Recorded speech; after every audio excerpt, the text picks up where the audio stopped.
जय हिंद, नमस्कार सर्व विद्यार्थी मित्रांचं स्वागत आहे आपल्या स्पीकर मराठी एस-एस-सी आणि रेल्वे एक्झाम या YouTube चॅनलवर. मी नीता घुले पानसरे तुमचं पुन्हा एकदा मनःपूर्वक स्वागत करते. आज आपण घेणार आहोत मानवातील समन्वयाचा दुसरा भाग. ठीक आहे. कालच्या भागामध्ये आपण बघितलं होतं की मानवातील जे समन्वय आहे ते कसं राखलं जातं. जसं आपलं बोलणं झालं, आपल्या शरीरामध्ये जो दाब आहे, स्पर्श आहे, वेदना आहे, याचा जो कंट्रोल आहे, आपल्या ज्या व्हॉलंटरी मूव्हमेंट आहे याचा जो कंट्रोल आहे, हा आपल्या मेंदूमध्ये कोणत्या भागामध्ये केला जातो आणि मेंदूचे भाग किती आहे, हे सर्व आपण कालच्या लेक्चरमध्ये बघितलं होतं.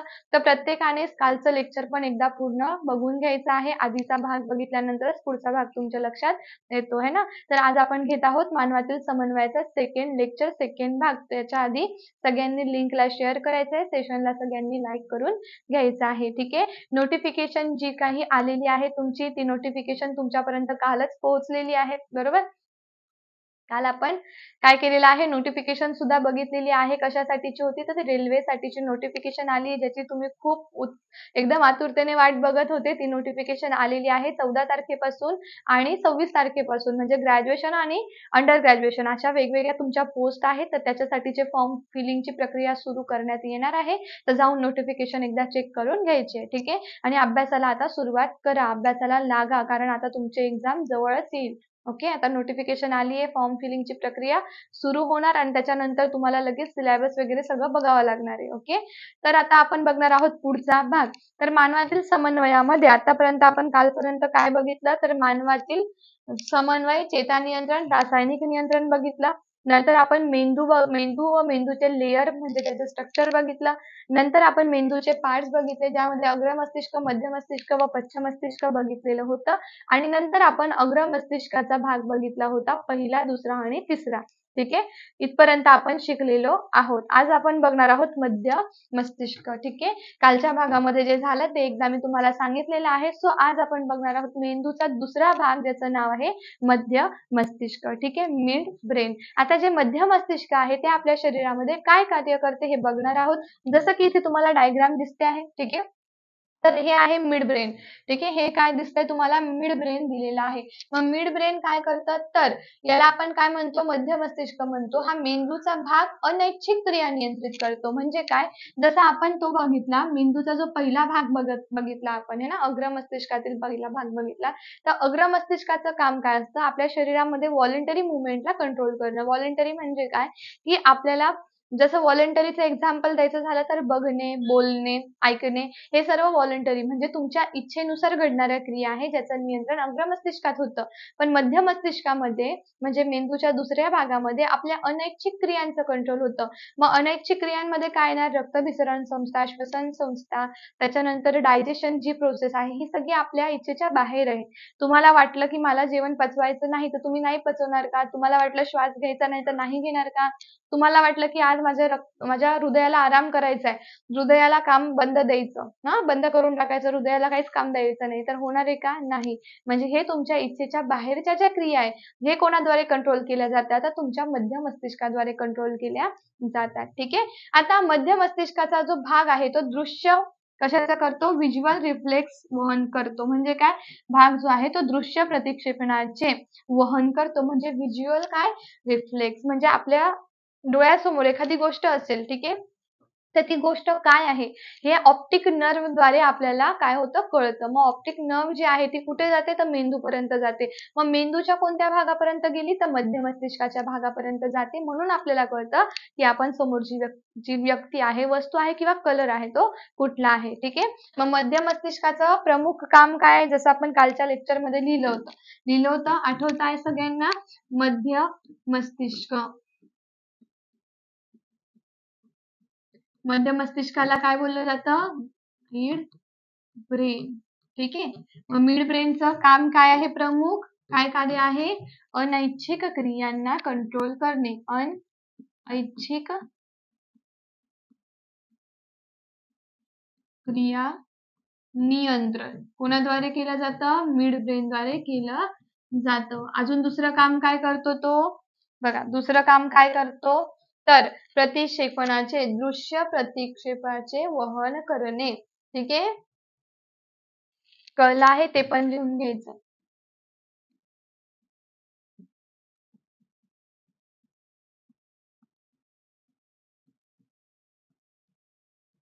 हे कोणाचे काम आहे? हे काम आहे मिड ब्रेनचं. मिड ब्रेन म्हणजे काय? मध्य मस्तिष्क. हे पहिलं काम आहे, हे दुसरं काम आहे. जसं काल आपण लिहून घेतलं होतं तसं आजही आपण बघत आहोत मध्य मस्तिष्काचं कार्य. इथपर्यंत लक्षात आलं? ठीक आहे. आता आपण बघणार आहोत मध्य मस्तिष्काचे कार्य बघितलं ना, आता आपण बघणार आहोत पुढचा पार्ट, ज्याला बोललं जातं पश्च मस्तिष्क. मध्य मस्तिष्काचं इतकंच लक्षात ठेवायचं की मध्य मस्तिष्क काय कार्य करतो? अनैच्छिक क्रियांना नियंत्रण. मग अनैच्छिक क्रिया कोणत्या आहे आपल्या शरीराच्या? आपल्याला अनैच्छिक क्रिया आहे, तर कोणत्या अनैच्छिक क्रिया आहे? दिसत आहे? अनैच्छिक क्रिया कोणत्या कोणत्या आहेत? रक्ताभिसरण,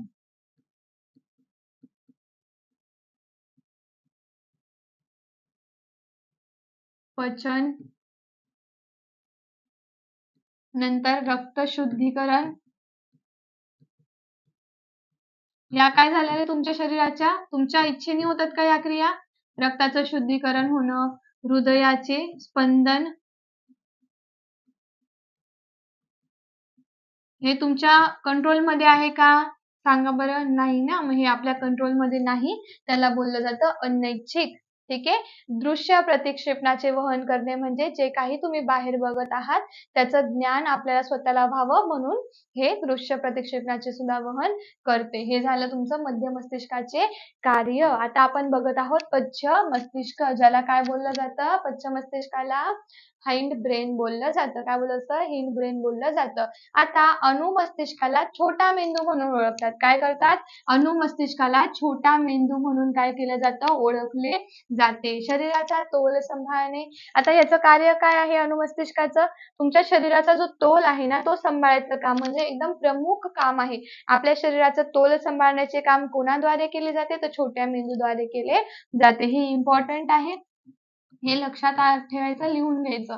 मग बघा, अनुमस्तिष्काचे प्रमुख कार्य हेच आहे. ठीक आहे. अनुमस्तिष्काचे प्रमुख कार्य काय आहे? शरीराचा तोल सांभाळणे हे कार्य आहे. आता पश्च मस्तिष्काचा उपयोग बघा, उपभाग. पश्च मस्तिष्काचा जो उपभाग आहे, पश्च मस्तिष्काची डायग्राम बघा. हे बघा, हे हिंड ब्रेन आहे. ठीक आहे. इथे तुम्हाला त्याचे 3 टाईप दिले, पॉन्स, मेड्युला ऑब्लिंगेटा अँड सेरेबेलम. तर हा जो स्पायनल कॉर्ड जो तुम्हाला दिसतोय बघा, इथे काय दिलेला आहे? हा स्पायनल कॉर्ड. हा कुठे दिलेला आहे? छोट्या मेंदूला. हा बघा, हा छोटा मेंदू आहे पूर्ण. हा जो आहे ना, हा पूर्ण छोटा मेंदू आहे, मागच्या साईडला असतो. तर त्याला लागूनच इथे स्पायनल कॉर्ड दिलेली आहे. म्हणजे स्पायनल कॉर्ड म्हणजे काय? तर लंबमज्जा म्हणजे मेड्युला ऑब्लिंगेटा हा शरीरातील प्रमुख अनैच्छिक म्हणजे काय? इन्व्हॉल्व्हरी मुवमेंटला, क्रियांना नियंत्रित करतो. मेड्युला ऑब्लिंगेटाचं सांगितलेलं आहे बघा, सेकंड नंबरचा आहे. इथे स्पायनल कॉर्ड त्याला लागूनच दिलेली आहे आणि याच्यामध्ये बघा, जसं ब्लॅक पेनने करते म्हणजे तुम्हाला दिसेल. बघा, हे झालं हिंड ब्रेन. हिंड ब्रेन मध्ये सगळ्यात पहिला भाग आहे पॉन्सचा, दुसरा भाग आहे मेड्युला ऑब्लिंगेटाचा. ठीक आहे. तुम्हाला जसं लिहून देते तसंच इथे लिहून घ्यायचं आहे की पश्च मस्तिष्काचं प्रमुख कार्य आहे की शरीराचा तोल सांभाळणे. पश्च मस्तिष्काचे 3 भाग पडतात, एक आहे पॉन्स, एक आहे मेड्युला ऑब्लिंगेटा आणि एक आहे सेरेबेलम. ठीक आहे. मग मेड्युला ऑब्लिंगेटाचं कार्य काय आहे की तो शरीरामधल्या सगळ्या इनव्हॉलेंटरी मुवमेंटला कंट्रोल करतो. इनव्हॉलेंटरी जसं मध्य मस्तिष्क करतो ना सगळ्या अनैच्छिक क्रियांचं कंट्रोल, तसं मेड्युला ऑब्लिंगेटा पण सगळ्या अनैच्छिक क्रियांना कंट्रोल करतो. जसं रक्ताभिसरण, श्वसन, शिंकणे, जठर खावणे, खोकला येणे, हे सगळं कोण कंट्रोल करतं? तुमचा मेड्युला ऑब्लिंगेटा. मग मेड्युला ऑब्लिंगेटा कोण आहे? तर तुमच्या पश्च मस्तिष्काचा दुसरा भाग आहे. ठीक आहे. पॉन्स, हा पॉन्स पहिला भाग आहे. पॉन्सचं कार्य काय आहे? हा मेंदूचा भाग फक्त सस्तन प्राण्यामध्येच मिळतो बघायला, बाकी कुठेही पॉन्स हा नसतो. मग समजलं तुम्हाला व्यवस्थित? समजलेलं आहे. जसं की आता आपण एकदा इथे लिहून घेणार आहोत, पश्च मस्तिष्क. ओके. पश्च मस्तिष्काला काय बोललं जातं?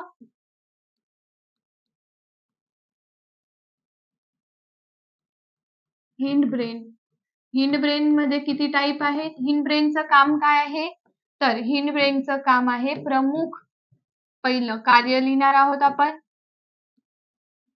शरीराचा तोल राखणे किंवा सांभाळणे म्हणू शकता तुम्ही. ओके. शरीराचा तोल सांभाळणे. ठीक आहे. मग आता ह्याचे किती टाईप आहेत? 3 टाईप आहेत. कोणते कोणते टाईप आहे सांगा? पहिला टाईप काय आहे? पॉन्स. दुसरा काय आहे? मेड्युला ऑब्लिंगेटा.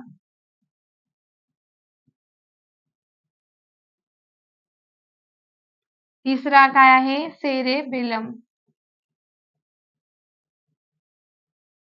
ओके. आता ह्याच्यापैकी मेड्युला ऑब्लिंगेटाचं कार्य काय आहे? तुम्ही स्वतःही असं लिहिलं तरी चालेल. मेड्युला ऑब्लिंगेटाचं कार्य काय आहे सांगा? आपल्या शरीरामध्ये प्रमुख अनैच्छिक क्रियांना नियंत्रित करणे.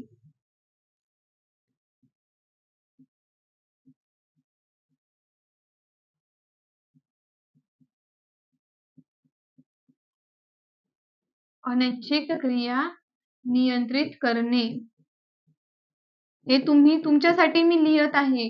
ओके. नाहीतर आपण पूर्ण याच्याने शिकवू शकत होतो, पण तुम्ही अशा नोट्स काढायच्या आहे. फॉन्ट्स कशात बघायला भेटतात? फक्त सस्तन प्राण्यामध्ये. कुठे? सस्तन प्राण्यामध्ये हा भाग असतो. कळलंय सर्वांना? तर हे होतं तुमचं पश्च मस्तिष्काचा भाग. ठीक आहे. हा होता मध्य मस्तिष्काचा भाग. तर आजच्या लेक्चर मध्ये आपण काय शिकलो? तर मेंदूचे 3 भाग आपण त्या दिवशी म्हणजे कालच्या लेक्चर मध्ये बघितले. अग्र मस्तिष्क आपण काय शिकलो कालच्या लेक्चर मध्ये. आज आपण शिकलो मध्य मस्तिष्क. मध्य मस्तिष्काचे भाग आहेत. मध्य मस्तिष्क शिकलो, पश्च मस्तिष्क शिकलो. पश्च मस्तिष्काचे 3 भाग आहे. पहिला पॉन्स, नंतर मेड्युला ऑब्लिंगेटा आणि तिसरा सेरेब्रम. ठीक आहे. तर हे सर्व जे भाग आहेत ते आज आपले काय झाले? कंप्लीट झाले, कव्हर झाले. तर उद्याच्या लेक्चर मध्ये आपण शिकणार आहोत काय? तर चेता नियंत्रण. ठीक आहे. तर उद्याच्या लेक्चर मध्ये आपण चेता नियंत्रण शिकणार आहोत. व्हिडिओ कसा वाटला? व्हिडिओ आवडला का? आणि कन्सेप्ट किती क्लिअर तुमची झाली हे देखील मला कमेंट मध्ये सांगायचं आहे. व्हिडिओ आवडल्यास व्हिडिओला लाईक करायचा आहे. जास्तीत जास्त आपल्या सगळ्या ग्रुपमध्ये ह्या व्हिडिओच्या लिंकला शेअर करून घ्यायचं आहे. ठीक आहे. आपल्या सगळ्या ग्रुपमध्ये व्हिडिओच्या लिंकला शेअर करायचंय तुम्ही. मी पार्टने तुम्हाला शिकवते. डायरेक्ट जर शिकवलं तर तुम्हाला काहीच समजणार नाही, कारण यामध्ये कन्फ्युजन आहे. जसं सगळ्यात पहिले कालच्या भागामध्ये आपण मेंदूच्या ज्या लेयर बघितल्या आहेत त्या लेयरचा सुद्धा तुम्ही अभ्यास करा. अभ्यास करा मीन्स त्याचे नावं लक्षात ठेवायचे आहेत. ते सर्व जे लेयर आहे आपल्या मेंदूचं संरक्षण करण्यासाठी असतात. मेंदूमध्ये 3 भाग आहे. मग तिघांमध्ये पण सब टाईप आहे, म्हणून आपण पार्टने घेतलं, जेणेकरून तुम्ही ही नोट्स काढाल आणि तुमच्या लक्षात येतील गोष्टी. ठीक आहे.